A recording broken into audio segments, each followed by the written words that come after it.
I am Terry Thornton. I'm Curator of Education here at the Modern, and it's my pleasure to welcome you to Tuesday evenings at the Modern. If you've been here before, you know that we are a weekly series, and I think you might also be aware that tonight is our final Tuesday evening presentation for the spring 2019 season. This has been such an interesting and instructive lineup, which I think makes tonight's presentation a fitting finale. As I think most of you are aware, tonight's program is due, at least in part, not fully, but in part, to Phaidon's publication of a new edition of Art and Queer Culture, which tonight's guest, Richard Meyer, co-authored with artist and activist Kathy Lord.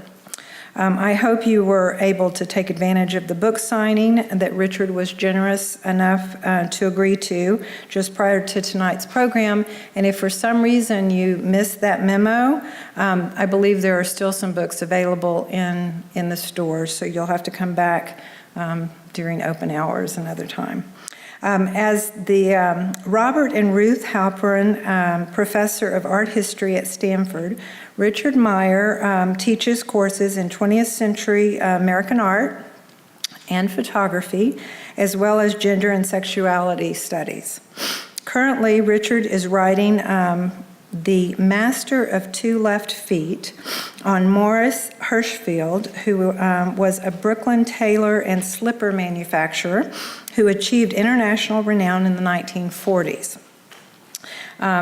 International renown as a self-taught painter. He is also organizing, Richard that is, not Morris Hirschfeld.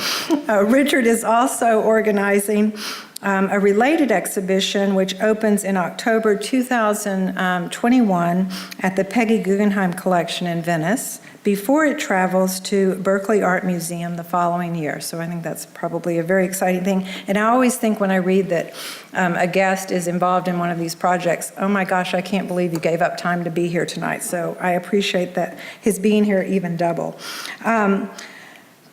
Publishing a number of books on topics of modern and contemporary art, Richard most recently co-authored and co-curated Contact Warhol, Photography Without End, which ran September to January of this year at the Cantor Art Center of Stanford University.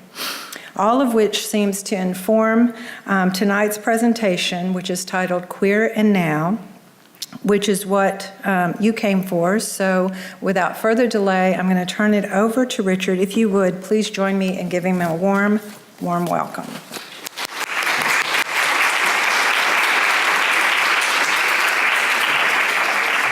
Thank you for that introduction and for the invitation to speak here. I'm really happy to be back in Fort Worth. And I'm going to talk about the book in different ways, both kind of a behind the scenes, but also talking to you about the content and a bit about how Catherine and I decided over many years. We worked on this book for 9 years. It was originally published in 2013, and then last year both of us were contacted by Phaidon and asked to do a revised and updated edition on the occasion of the 50th anniversary of the Stonewall riots, which were, as some of you may know, probably do know, these riots in 1969 that sparked the modern gay and lesbian liberation movement. They were riots that happened because the patrons of a Greenwich Village gay bar called the Stonewall Inn resisted what were regular police raids. There was one that they resisted, and that ended up becoming a riot that, as I say, sparked the idea that gay men and lesbians were no longer going to be persecuted and silenced by the police, the church, the law, their own families, and societal norms. Anyway, I'll discuss a little bit more what happened after last year, but first I just wanted to say a little bit about the book as a whole. Can you hear me if I move away from the I'm just showing you the preface of the book because it has one of the pictures that I love the most, but also because it's the way in which we try to invite readers in. I will just say, by the way, that this is not a book only of queer or gay or lesbian or homosexual identified artists. Pablo Picasso is in the book, Toulouse-Lautrec is in the book, other more modern artists who do not identify and should not be identified into a homosexual, as themselves homosexual, but who engaged with content that had to do with queer culture. So for example, the Toulouse-Lautrec that we have is a portrait of Oscar Wilde on the night before the first trial for a gross indecency that Oscar Wilde faced. And Toulouse-Lautrec and Oscar Wilde were friends, and they both had very eccentric or unusual kinds of sexual and social lives in Paris and London, respectively. But that connection we discuss in the book as having to do with queer culture, even though the artist who made the painting we are not claiming any kind of homosexual identification. And the reason why that's important is the book was not made only for gay or GLBTQ readers. Okay, so anyway, without belaboring that point, it's one reason why we started with, this is a photograph of a woman protesting or participating in the Christopher Street Gay Liberation Day Parade in New York in 1970. That was 1 year after the Stonewall riots, and it was in honor of the Stonewall riots, which were June of 1969. It is what became a pride parade, but it was not an idea about being proud. It was an idea about being liberated from sexual and societal norms that told you were sick or sinful or perverted. And what her sign says is, I am your worst fear, I am your best fantasy. And the reason why that was so important to us, Catherine and I, and why we wanted to begin the book that way, is because it understands that homosexuality is not just the achievement of sex with another person of the same sex, but it is actually a symbolic, imagined category. And it's something that is feared. It's something that people fantasize about. Fear and fantasy can sometimes go together. We're most afraid of that which we are also, in certain ways, desiring of.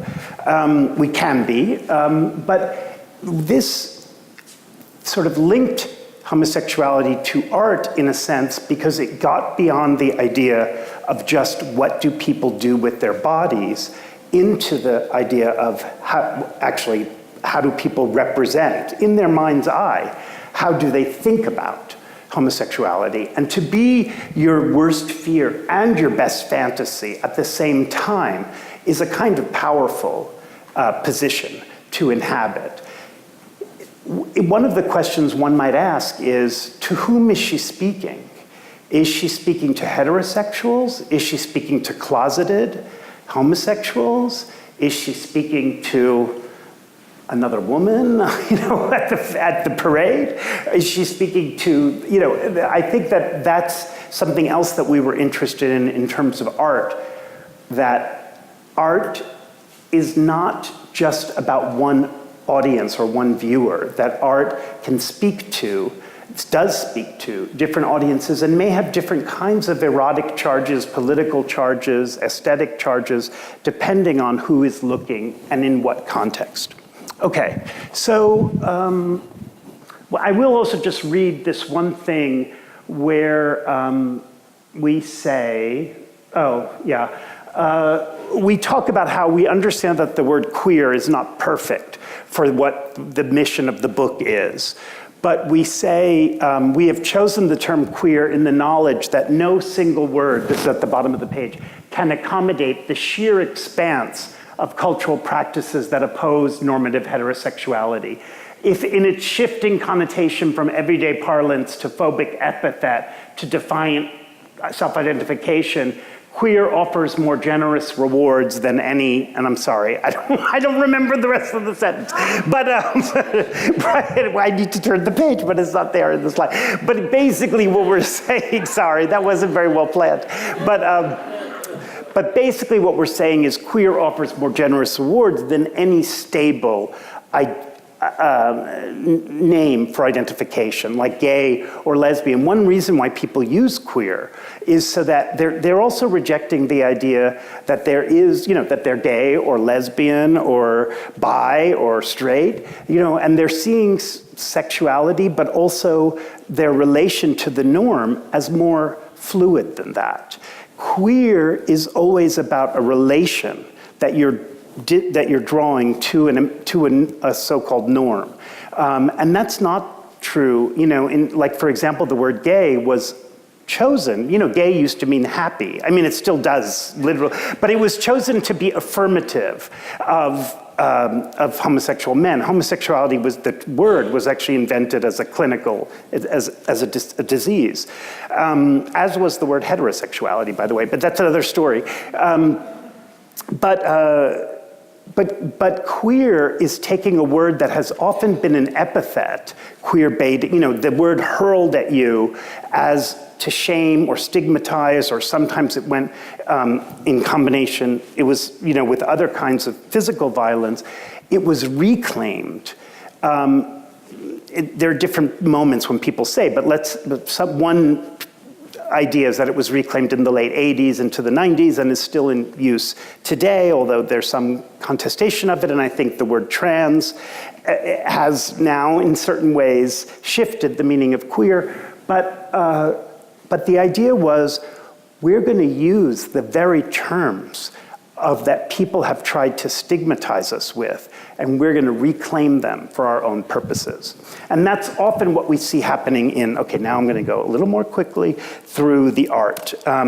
Here's a few pages, from the book. Let me just say that we were very clear from the beginning, and this is something that was not the case in the Phaidon series called Themes and Movements, which is a series about modern and contemporary art movements, minimalism, pop. There is a book on feminist art, but most of them are very abstract expressionism, very familiar to you, to art history, movements of conceptualism, and so forth and so on, body art.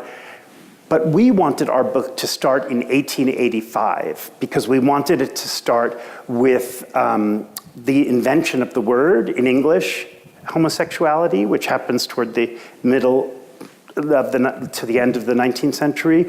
We were interested in the rise of psychoanalysis, also the popularization of photography and pornography.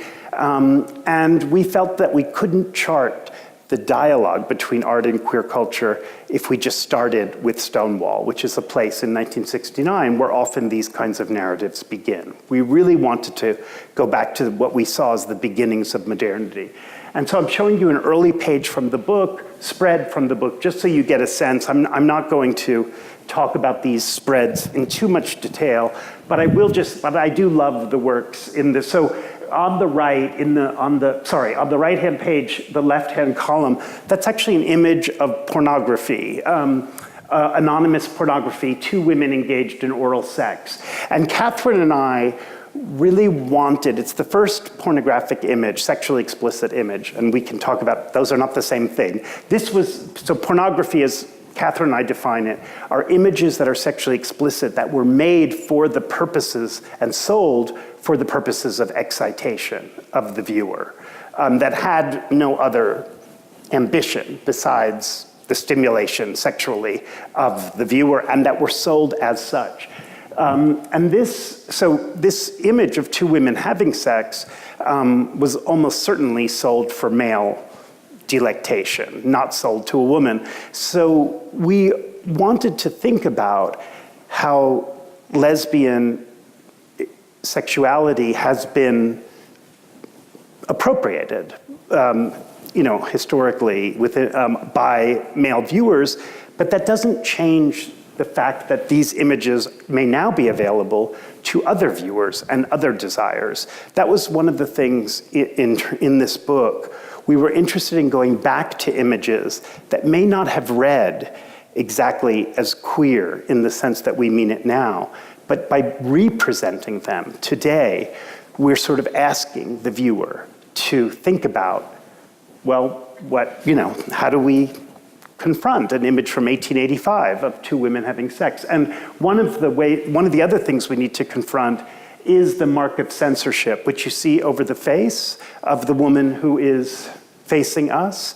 And Catherine and I were very interested throughout the book in the ways in which queer culture operates in dialogue with censorship. It's never this open field of possibility. There are constantly these various forms of prohibition, policing, obfuscation going on. In this case, actually, the bar over the eyes was to protect the woman's identity, not to mark her as criminal. On the left is a really great title page. So that big rectangle that you see was meant to be filled in with the title, which is for Oscar Wilde's Salome.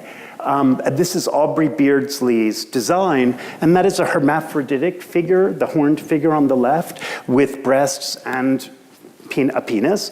That figure was censored, so when the book was published, Beardsley actually, you see that garland of, I don't know what it is, flowers or something, or that actually covered the genitals so that you would just read it as a female figure, not as hermaphroditic.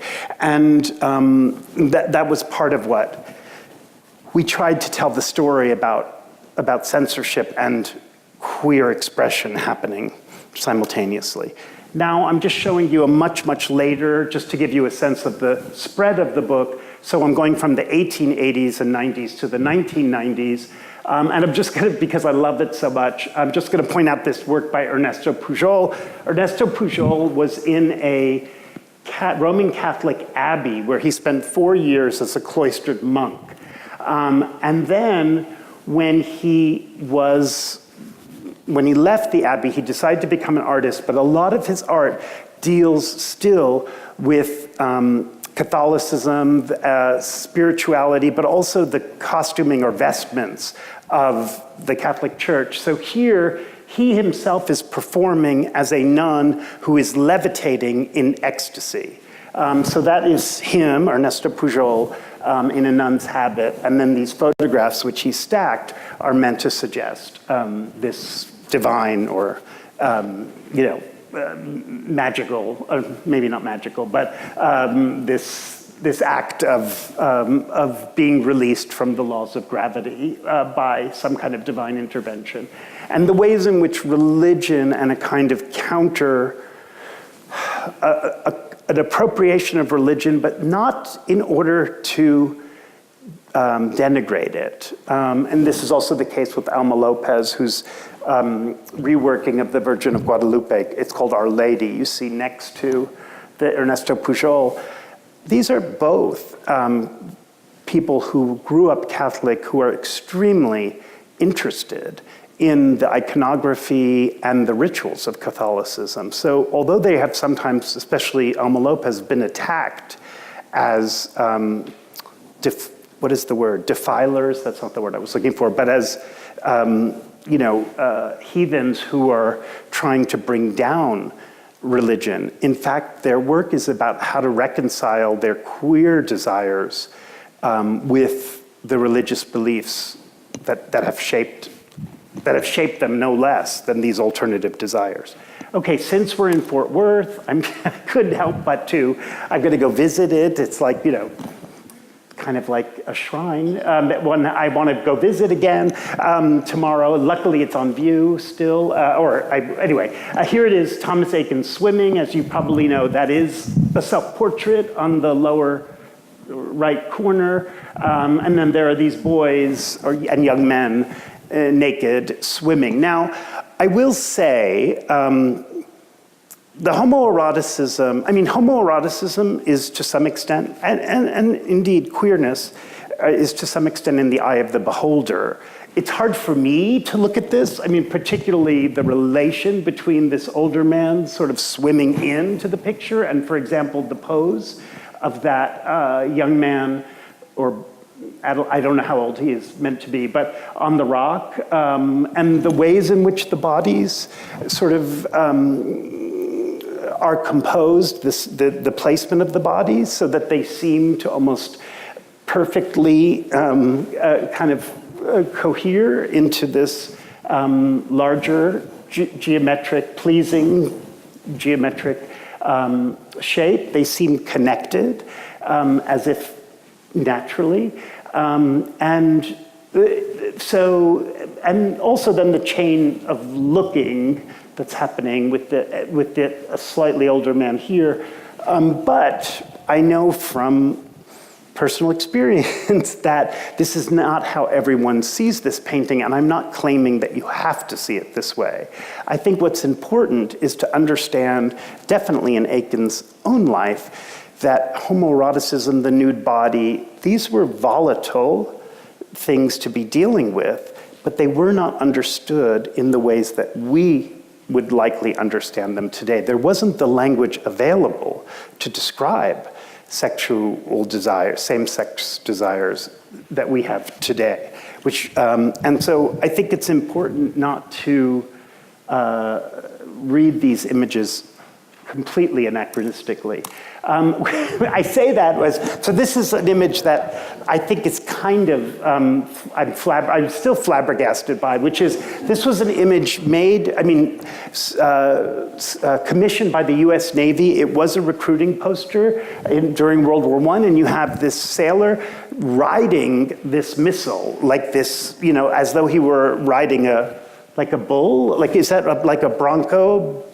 And you see he has, unfortunately, a rather small riding crop in his right hand, and then there's this large phallic missile that he's astride with his legs spread, and the missile is, zooming through. Not exactly penetrating him, but going from the back to the front and beyond. And so there is a way, again, this is not explicitly homoerotic in the sense of two male bodies, but it's certainly very homosuggestive in the sense of this play with a kind of cowboy or bronco-busting masculinity, and yet also this kind of sense of a larger phallic force that the cowboy, or the sailor, may be, as it were, riding. And this issue, this is the same year as Join the Navy.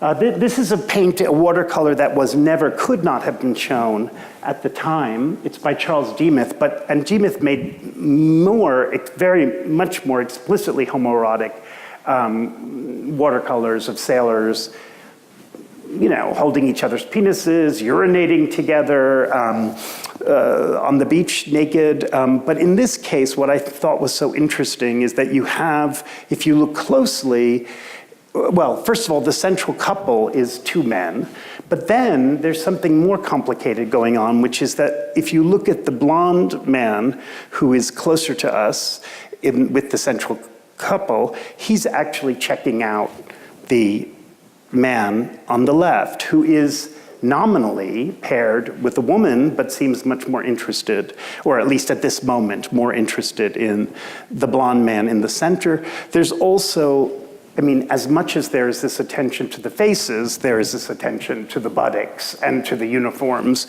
And sailors were actually very proud of the fact that their uniforms were the tightest of all the military branches. But there's also a way in which the watercolor itself, there's a kind of, I think, erotics to the liquidity and the softness of the watercolor that plays into, if you look at, for example, the treatment of the lips or hair of the central sailor, and the way in which his lips and the woman's lips on the right seem almost equally painted, and alluring. Okay, so I wanted to also think about, this is one of the things we tried to suggest throughout the book is that while queer culture and queer lives and art about queer culture is very often dealing with oppression and prohibition and persecution, or needs to be privatized when it is dealing with pleasure, that there actually is a lot of are various ways in which queer people have found community, have found ways to create a counterculture. So this is a photograph by a man named Charles Teeny, known as Teeny Harris. Again, not in any way gay identified, not homosexual, but he was a photographer for a Pittsburgh newspaper that I'm forgetting the name of, the Pittsburgh Gazette, it may be, which was largely a black working class newspaper. And he photographed, there were something like 80,000 at the time of his death, prints that he had made, only some of which were printed. Many of them, although by no means a majority, had to do with what today we would call gay bars, which often included men in drag. So this is a group portrait of 4 cross-dressers posing in a club or bar in front of a piano, including Michael Bronze Adonis Fields on the far left, and possibly Beulah on, I believe, the far right, from 1955. That is not a title. That is the notes that were on the back of the print, or on the envelope that the negative was in, I don't know which. So part of what we insisted on with this book was that we did not want only high art. We didn't feel that this story could be told only through high art, that there needed to be photographs from newspapers, including, there needed to be underground pornography, scrapbooks, activist imagery, murals, private imagery. We could not tell this story if we were willing to only remain within the gallery and museum world, because that's not the only places, or even the primary places, where the dialogue between art and queer culture has unfolded. Okay, I think so I'm just showing you a little more quickly, just to give you a sense of the span. Also, this is where we deal a lot with lesbian expatriates in Paris in 1920s. This is Romaine Brooks's portrait of Una Lady Trowbridge with her, I don't know if those are Datsuns, or, yeah, and her monocle and her extremely, extremely dapper self-fashioning. And then on the right, Judah Barnes, who's best known as a novelist and writer. She wrote Nightwood, very important modernist. She wrote this privately printed book called The Ladies Almanac, which was basically, even though it claimed to be a sort of calendar, each of the figures in it, all of the text in it, was alluding to the lesbian, the sort of goings-on within the lesbian circle, which included Romaine Brooks and Lady Trowbridge, that Judah Barnes was part of. The reason I'm showing this is to give you this sense of just how indirect sometimes, using sort of Victorian illustration, or the imagery of astrology and the calendar, almost like some of it looks almost like a illuminated manuscript. But if you look very closely at what's going on with the angels and the female figures, and you read the text, in this case it says, honey heart and hasty heaven, pristine pet, and love newborn. And if you then link that July to what happened in June, you understand that the love newborn is between 2 of the female characters, one of whom has left has left her girlfriend for this new one. Anyway, there's a whole scandal with this, which you would not get just from looking at the image. It's kind of about an insider knowledge. And this was privately printed and mostly only circulated amongst the very women about who were thematized in it. Okay, this is a new addition to the book. in this revised edition that's just been published last month. This is a pre-press layout from a book that was very important by a sexologist named Harry Benjamin, the first sexologist. He was, I believe, born in Germany, but then practiced in the US, who argued that transsexuals should not be seen as diseased or dysfunctional or neurotic or figures, but who should be surgically, in many cases, that they could be surgically, they were best sort of treated surgically rather than psychiatrically.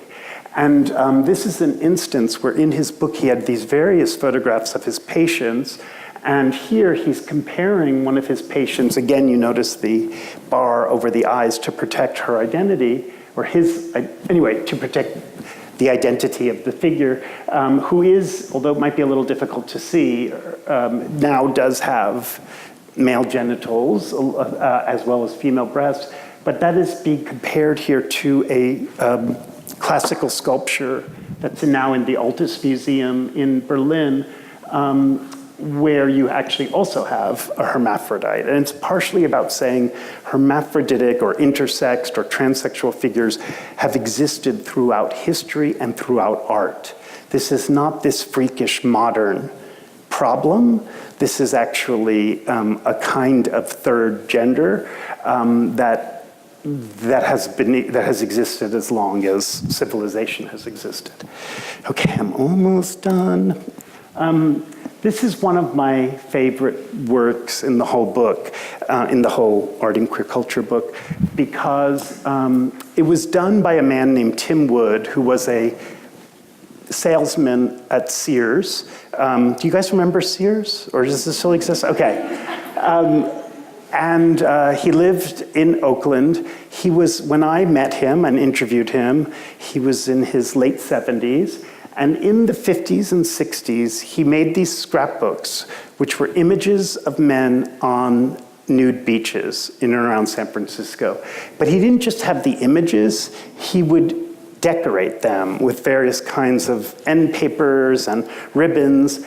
And this was the frontispiece to one of the scrapbooks. And he had a golden map of San Francisco that he remapped in terms of these peepholes or circular images of what was happening, or what he photographed, or actually he didn't photograph, he had a friend photograph it, on the beach. And so that's Land's End Beach, Ocean Beach. That figure on the bottom right, if you were able to see it better, you'd see the Golden Gate Bridge behind his shoulder, are in the right sort of quadrant of the circle. And then I said to Tim, I said, well, what is BA Beach? I've never heard of BA Beach. And he said, that's bare ass beach. Wherever people take off their clothes, it's bare ass. So what I found very moving is he named this the San Francisco we know and love. And so he is thinking about these possibilities which are at the very edge, I mean, literally of the city, the edge of the landmass, but also you often, to get to a nude beach or a gay beach, you have to walk very far past the other beaches and, but the way in which his map is a map of desire, but it's also of community. These are all different men, of sexual community that is happening even as there's massive policing and of homosexuality in the culture. And this is a work from 2001, not that long after 9/11, called Abdullah and Sergeant Adams by Alex Donis. And it's an imagining of a US Marine and an Iraqi soldier dancing together.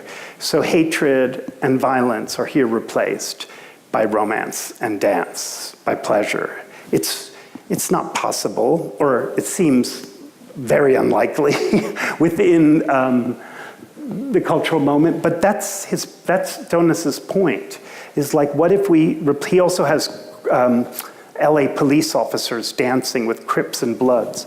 So it's about, what if the relation of one man to another was not based in threat and hatred, but in affection and pleasure.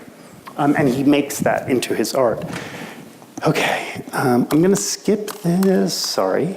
Okay, so this is just going back to Stonewall for a second. This says, the New York Daily News on the day that became the Stonewall riot, reproduced by hand from microfilm records. This is a work from 1997 where Matthew Jones took microfilms of the Daily News from the day in late June that Judy Garland died, or the day after she died when it was reported in the newspapers. And then that night would be the first night of the Stonewall riots.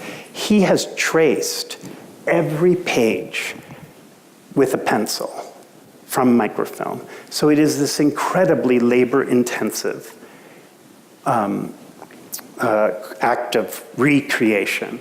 And he's doing this in part to draw our attention back to this moment and also to the link, which is often forgotten, between a community in mourning for this diva, Judy Garland, that they so revered and felt connected to, and her suffering became their suffering, but a community in mourning for Judy Garland that decided they were not going to accept police harassment anymore. And in part it was their mourning connected to rage in the face of persecution. But what I'm interested in here, and that I kind of want to end my remarks with, is the ways in which the artists in our book are often looking back to earlier moments in queer culture, so that it isn't this idea that the dialogue between art and queer culture, and we could talk about what I mean by that dialogue if you want in the Q&A, which I am going to leave time for.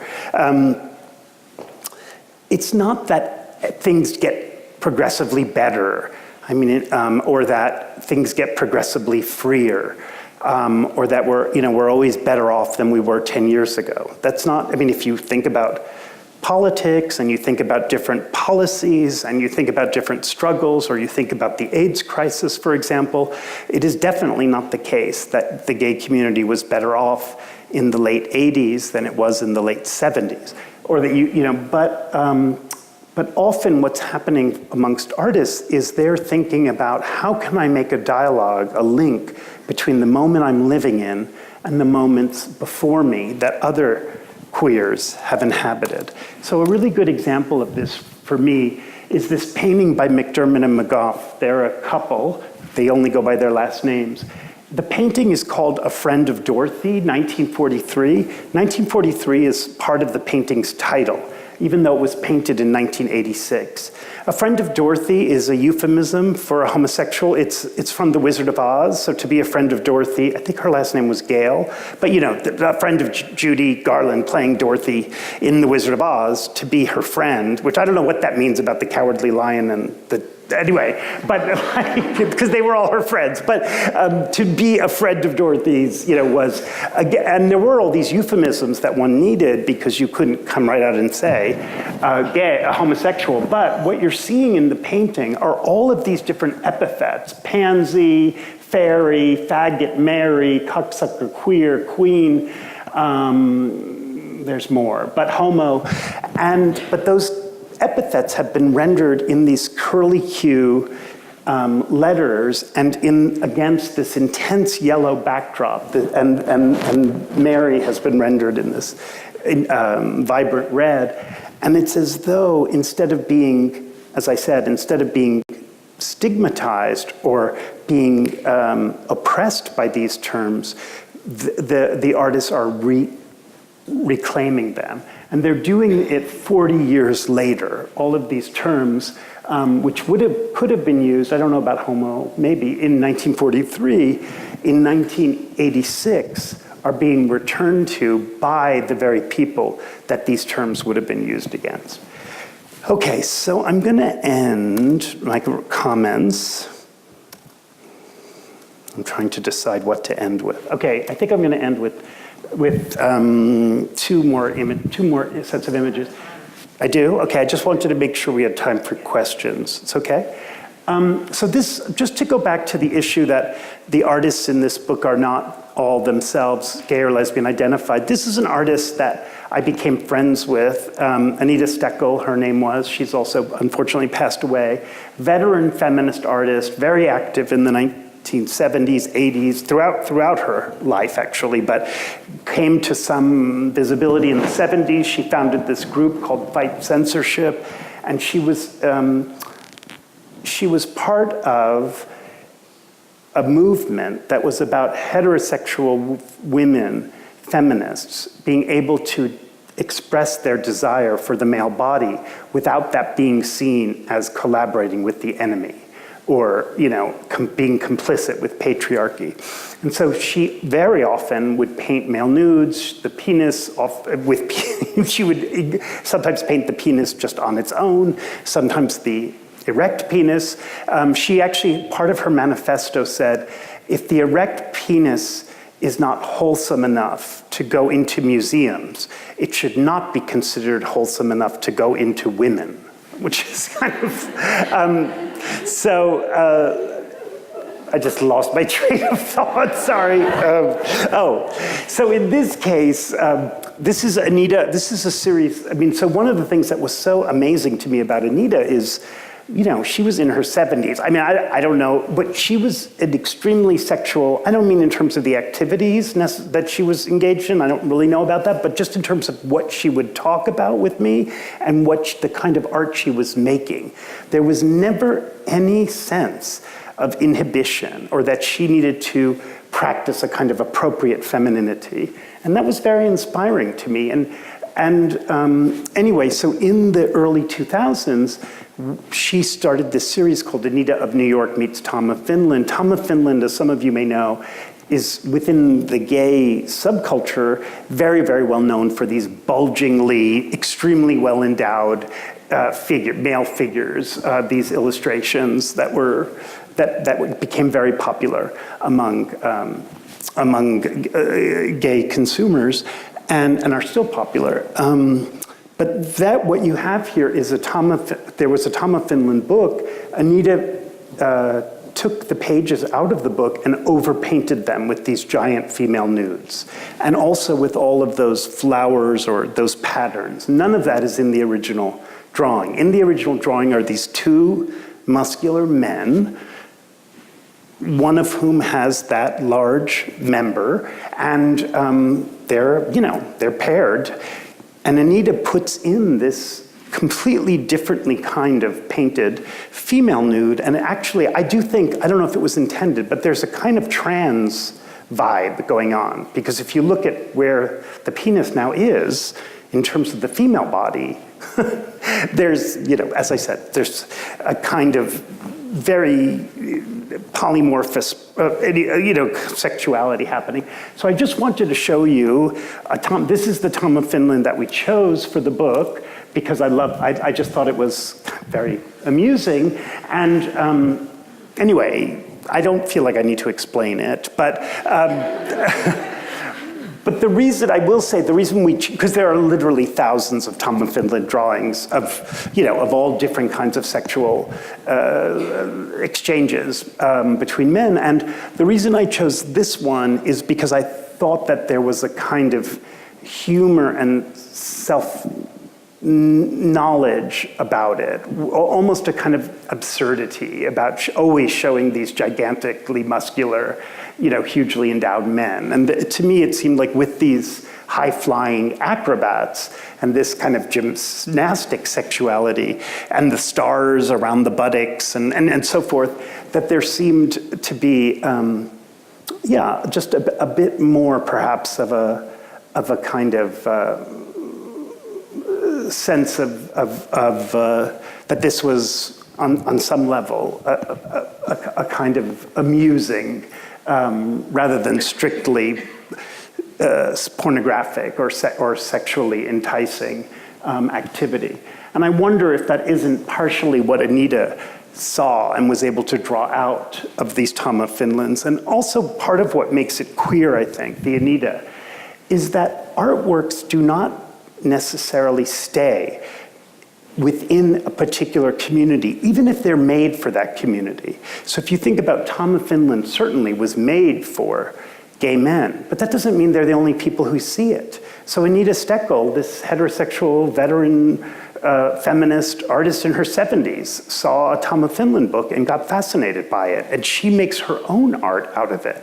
That, I think, is also queerness, is that you work against the grain or against the logic of how the source material that you've encountered is meant to live or is meant to signify.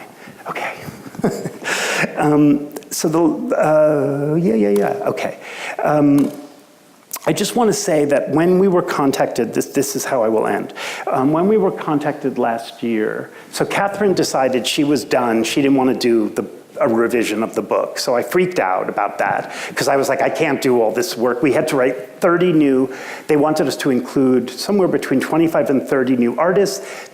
From the last 5 years, they wanted trans artists and global artists. Now, that I think is itself interesting because Phaidon is not particularly invested in trans culture or in, let's say, what's going on with lesbian artists in sub-Saharan Africa, but rather they're invested in what is going to sell. And so trans and global for them became things that could be useful in marketing. I will say that Catherine and I, we made a decision that we wanted this book to be with a trade press. So it's not as though I stand in judgment of this kind of thing. We wanted this book to be distributed as widely as possible because we both felt, Catherine's 10 years older than me, and I'm old enough to be in the age where there wasn't something like this that existed when I was coming to consciousness about sexuality and about art. And we both felt, Catherine and I, that it would have been really helpful to us if there had been. And although the internet is really great, we still feel that books provide a different function. They're an object that you could take home with you, that you can place in, anyway, we felt that you can find in libraries, that you can look at in bookstores, that maybe doesn't have the same kind of surveillance that you might be under with your internet if you live at home with, anyway, we felt committed to this and we wanted a trade press, and Phaidon was basically the only one who was interested. So we feel very indebted to them, even as we're also aware that signing on with the trade press meant having to think about what would work from their perspective, and they're in the business of making money. Okay, so what I decided was I would ask people who knew about young trans and global queer artists, and those people were 3 of my graduate students, one of whom is trans, one of whom is a lesbian, one of whom is a gay man, all of whom are much, much more attuned to what's going on in the international art world on the level, than I am. And I didn't tell Phaidon at first that they were my grad students. I just said, I know these 3 scholars who would be really excellent, And then eventually and then actually, this is a complicated story that I won't go into right now, but my partner / ex-partner, decided that he wanted to do some entries. So, and he's a scholar, he's older than me, but he does know, he's a performance scholar and he knows he's Latino, he knows a lot about border stuff. And so he ended up doing entries, but he actually ended up, then there were some entries like this is another, on the left, this is an entry that I wrote, a new entry, although it's a historical work. There were some works that were going to be, for various reasons, because there was a section of the original book that was all primary documents, like Freud's letter to an American mother telling her from 1935 saying, it's not so bad to have a homosexual son, he can have a great life, or I don't know, Judith Butler on the performativity of gender, or The Woman-Identified Woman, which was this manifesto that radical lesbians circulated in 1970-something too, and so on and so forth. So Phaidon got rid of the entire document section because they wanted the book to be more portable and more sellable, I think. But that meant there were also images in that section that we wanted to save. So one of the images from that section that we saved is this incredible poster from the Lesbian Art and Artists issue of Heresies from fall 1977. And this is the lion-headed Barbara Ursuline, who was, and this is a print from 1668, from this, something like, anyway, it's from this history of monstrosity. And Barbara Ursuline was a woman who was exhibited as a public attraction. Among the people who exhibited her for money were her husband. And she was, very hirsute. But all we have of her, there was no photography, so we have this print. But the reason why it's being reclaimed in 1977 is because there's an article in the Lesbian Art and Artists issue that's by a literary scholar that says we have to look to female monsters, we have to look to female freaks, circus performers in literature, because the witches, that's where women who refuse to conform to conventional femininity, to the role of the wife and mother, that's how they get represented. So for the Lesbian Art and Artists issue, the lion-headed Barbara Ursuline was actually a figure of lesbian resistance in a moment where it couldn't be called, whether or not she ever had sex with women, she was a figure of defying the conventional codes of femininity, which I just think is pretty amazing. But on the right, this is a work by the artist known as Frank. She's actually best known as a folk singer, but she calls herself the cardboard cobbler. She makes all these things out of cardboard, and she's recently begun to exhibit some of these cardboard objects as larger scale works of art in galleries, which before she had never engaged with the art world. This is a red dress. Please don't make me wear this dress. And this is a memory that she has of when her parents, when she was growing up, forced her to wear feminine, girly and feminine clothing. And so this red dress, which is subtitled, Please Don't Make Me Wear This Dress, is about the ways in which gender codes, conventional gender codes, normative gender codes, can become straitjackets, can become torture devices for kids and adolescents and teenagers and adults who don't feel comfortable living inside of those codes. And what's really great about this series is that later you see men's Hawaiian shirts and like these tomboy shorts and like all the clothes that she then from which she fashions her butch identity. So it's not as though it's just about, please don't make me wear this dress. It's also about the fashion she finds. Okay, now.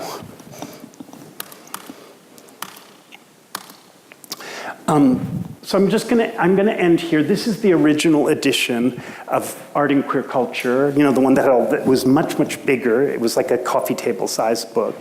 And this is the new edition. So one thing that I'll say, which I feel like is a little triumph for me, was that Catherine and I always massively disliked the cover of the original, because what they did was, even though we had given them a number of works that we thought on their own could make a good cover, even though we knew all the problems with choosing one work, one artist, we didn't want this kind of collage, which we felt was somewhat actually disrespectful to the individual works, where you were cutting them off and sort of making them into this composite. And like, we couldn't help but notice that they put the African lesbian, right in the middle, and then Kathy Opie nursing right there. I mean, that there were just sort of various ways in which we felt this functioned exactly as we didn't want the book to function. And so one of the works that we had on our, you'll also notice that our names, they refused, sorry Phaidon, I know they may be watching, but they refused to put our names on the cover. We worked 9 years on this book, and we were like, can you please put our names on the cover? And they said, we're sorry, but the designer, it's not gonna work. It's a design element. And I said, but isn't that what designers do, is they solve? Is it that hard? Like, you figured out a way to put Phaidon on the cover. Like, can't you figure out a way? So when, at the opening night party, I surprised Catherine, I made up these stickers with our names on them, and they were exactly the size of the Phaidon rectangle. So I stuck these stickers all on over.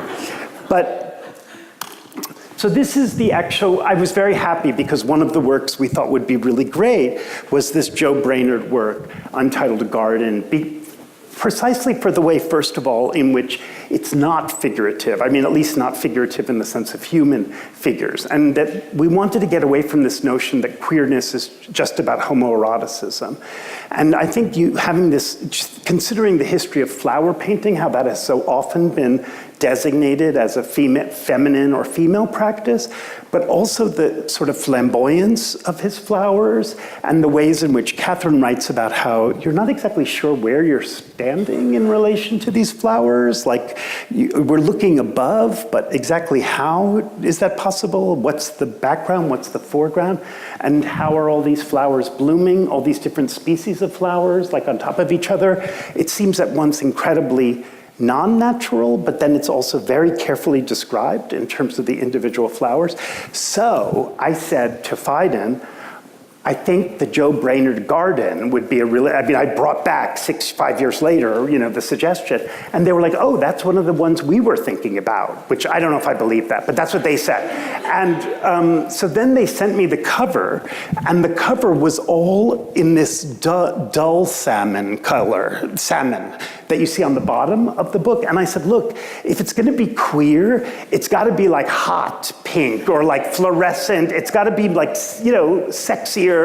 And so we had a whole, I kept sending them different, JPEGs of like one, as I was playing on my computer. And we sort of finally agreed to this one on the left. And I'm just very happy, especially that the word queer like overlays these hot pink flower, or I don't know, fuchsia, whatever you want to call them. Also for the ways in which that does retrieve some of the colors in the original painting, but in this way that's not recognizable as a one-to-one. And I will say, just so you know, Joe Brainerd unfortunately is not alive, but his gallery did give permission. I mean, we would not have done this without, which I was also very happy about. So why did I want to end with that? I guess I wanted to end with it because for me now, at the point I'm in my life, when I started doing work on sexuality like 20, 30 years ago, I really did think that like what I was doing was basically for lesbian and gay people. And I now realize how myopic or short-sighted that was. And that's art does not have a sexual identity. Art does not have gender, doesn't have race. And I think the point of art and why it's so useful and inspiring is because it can't be confined to those categories. And maybe if we allow it to move beyond those categories, then we can to some extent as well. And that's what I think the real promise of queer is. Not to reinforce this idea of, yes, we're all, the GLBTQ community is so bound together, but rather to say, sexuality is this volatile force. That doesn't mean we should all run wild with it. I mean, we have to be respectful of each other's boundaries and safety, but it may mean that the categories we have are not the ones that need to define who we can be, or what we can imagine. So thank you for listening. I don't know if there's any time. Can we take a few questions? Okay. Just so you know, the Q&A, even though is my favorite part of the whole thing, because I say to my students, oh shit, excuse me. I say to my students, the Q&A, I know what I said, but the Q&A is where I learn what people heard. Because often what someone hears is not what you think you've said, or what you said. Anyway, yes. So anyone, it can be about anything. Yes. I guess you kind of said the starting point, and this is, sorry, mine's racing. Great, you did great. Starting, I guess, two questions. One, starting point for your and Catherine's book was 1885, and you're saying that that's kind of the inception of the term homosexual. Right. Do you kind of think that maybe prior to 1885, identifying or participating in homosexual culture might have been less stigmatized than it is like from 1885 on? And maybe in addition to that, are there any examples of art or maybe high art of closeted folk? Yeah, of closeted folk? Yeah. Well, those are excellent questions. I mean, you know, as with any origin story or origin moment, it's a bit of it's a contrivance. I mean, we had to start it somewhere. And it's not as though there isn't visual imagery of, I mean, you saw, for example, that ancient Greek statue of the hermaphrodite. I'm sorry, thank you. And there's the Molly houses in England, in London in the 18th century. I mean, there's a whole history, and we just didn't have the training. We sort of felt like the furthest back we could push Phaidon and ourselves in terms of what we knew about was sort of, we also liked, to be honest, sort of starting with Thomas Eakins and Alice Austin, and anyway, these photographers. But the point that you're making, I think, is yes, I think sometimes before categories become concrete, there is more freedom to operate. And so one example I'll give, there's an artist named Paul Cadmus, whom I've written a lot about, who did a work in the 1930s called The Fleet's Inn, of these sailors on shore leave, sort of carousing with women, but there was also one stereotypical figure of what would have been called a fairy or a pansy at the time, a guy in makeup with a red tie who's cruising or trying to have an exchange with one of the sailors. And so I asked Paul Cadmus when I met him, because Cadmus did all these homoerotic works, and he even, I believe, was the first artist showing publicly who included stereotypical homosexual figures in America in the 20th century. I said, what was it like to be a gay artist or a homosexual artist in the 1930s? He said, we never used the word homosexual. There was no such thing. We just said, I'm an artist, and no one expected an artist to behave like a businessman. And I love that idea that being an artist, which I think is to some extent been lost, but that being an artist could accommodate all kinds of differences from the social norm. Not, you know, like at the time, his boyfriend in the 30s was bisexual. His boyfriend ended up marrying another artist, a woman who was also an artist, who was straight, and the three of them would live together on Fire Island in the summer, and then have all these other guys come out. And openly, you know, it wasn't as though his wife didn't know about his boyfriend, and it wasn't as though the boyfriend didn't know about the wife. And actually, Paul and Margaret, anyway, the boyfriend and the wife became very close friends, never sexually. But I just thought that was interesting to think about a heterosexual woman, a bisexual man, and a homosexual man involved in a menage. But they would not have defined themselves in that way at the time. They defined themselves as artists. They defined themselves as outside of, I don't think they would have used the word norms, but outside of sort of, you know, societal, whatever, outside of the businessman's life. I'm sure there were plenty of businessmen who were running around too, but anyway. So I think that would have been harder to sustain once gay and lesbian became so concretized in the 70s. And then you had lesbian separatism and, you know, women's music festivals, and you had gay bathhouses. I'm not saying that either of these are preferable, but they're very different. You know, and I did not know when I was coming to consciousness in the 80s, basically coming out as a gay man, I had no idea that people like Paul Cadmus and Jared French and Margaret French, I thought that gay men, it was just men, and they didn't like women, and, you know, I mean, I liked women anyway, but I mean that I was around a lot of gay men who I felt like were not particular, that's a whole other story. But what I'm trying to say is, I think that's part of what we wanted to retrieve in this history is like, here are all these other models of how to be in the world as a sexual and social person, where you're not just defined as, I'm a man who has sex with men, or I'm a woman who has sex with women, you know? Because we're more than that, however we have sex, I mean, or if you do have, or don't have sex, I mean, you're more than that, I hope. Okay, another question. Do you think we'll see opportunity for intersection between kind of queer art culture circles and feminist art circles, especially in depictions of non-binary or non-cis parenting. Parenting? Yeah, specifically. Wow. I do think the parenting thing is hard for me to answer because I feel like it's a little bit of like an unknown. No, just for me, it's like alien territory because it's mind blowing to me that people deal with being parents. Like it just seems like the hardest thing in the world to me. But that's, I feel like that's me being an old school homosexual a little bit. Because there are plenty of like queer parents now too. Anyway, that's not the point.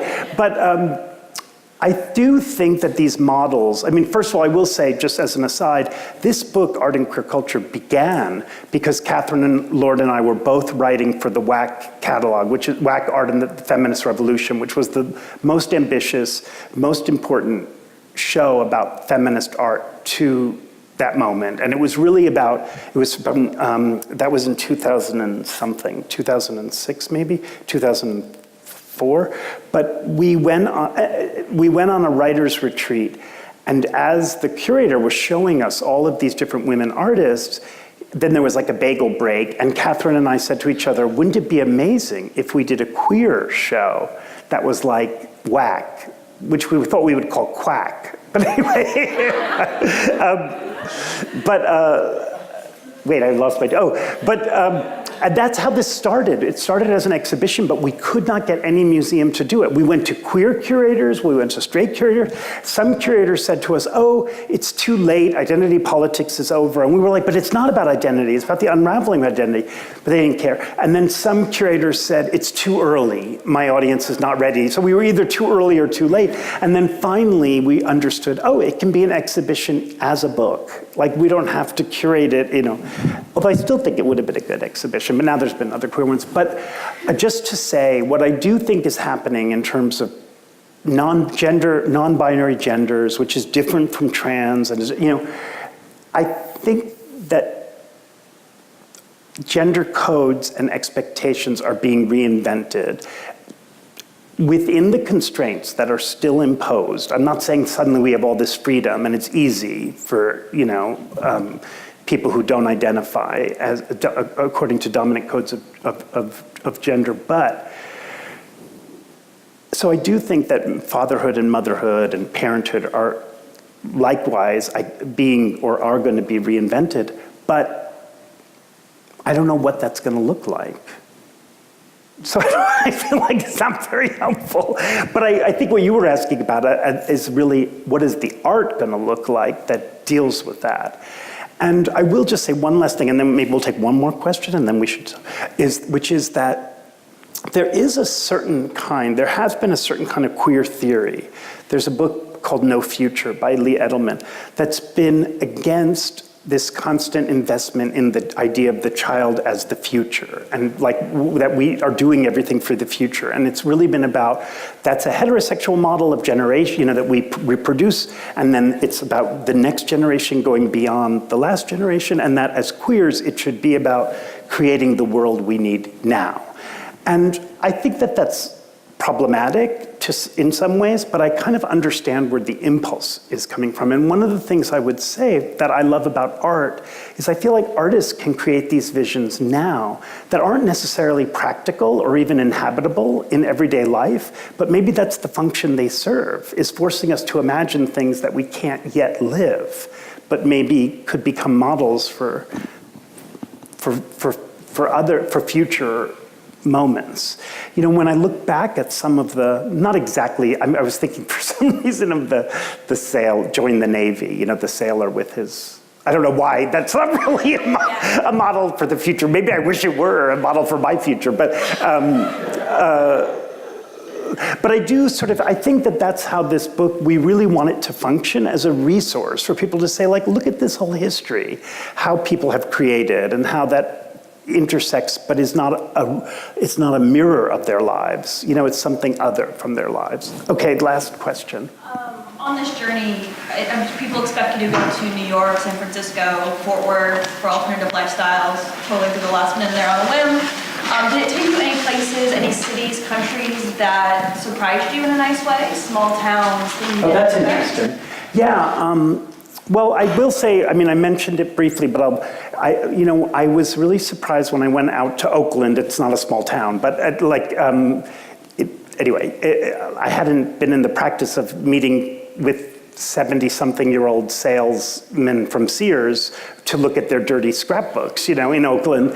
And that was very, very important to me actually, I saw the scrapbooks, I should say. They were already in the gay lesbian what used to be called the Gay Lesbian Historical Society, now is the GLBTQ Historical Society of Northern California. But then it occurred to me, which I said to the archivist, is the man still alive? Like, here were these scrapbooks, and all these people had looked at the scrapbooks, but no one had actually talked to the man who made them, and I went, and I was, so I think that for me, and then there's another woman named Monty Punchon, who's Australian, who did this scrapbook where she, in the 30s, every single time there was an athletic woman, there was a woman with short hair, there was a woman wearing pants or a tie in the newspaper, she cut it out, and she made this scrapbook that's all these women. Like, it's this sort of fantasy of a world populated only by athletic and masculine or cross-dressed, not, very stylish women. And she's from somewhere in Australia, Perth, maybe. I mean, I know that's not a small town, but it's someplace I've never been. And it's hard.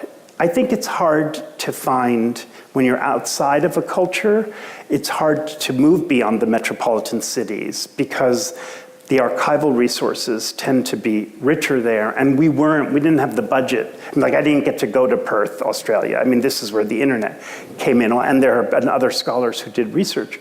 But I will say that I think by bringing in things like scrapbooks and like the photographs from Pittsburgh of Charles Teeny Harris, of those black cross-dressing men, in the bar, and I'm trying to think of some others, but in this edition, we've added some artists who are working along the US-Mexico border. In fact, I think there's one in Texas. I'm sorry, I'm not remembering exactly where. El Paso, I think. Is that right? Maybe. I feel like what it does is it brings you back down to everyday life. And people in New York have everyday life too, we're not always these subjects of cosmopolitan sophistication, And what I think is really great about a lot of the art in the book is that it looks hard at things like domesticity, clothing, everyday life, friendship circles, pleasure, dancing, desire, looking, and even if the art is in a major city, it feels to me like it's very accessible as just like a sort of a human person. And that was important to us. Okay, well, thank you so much for listening.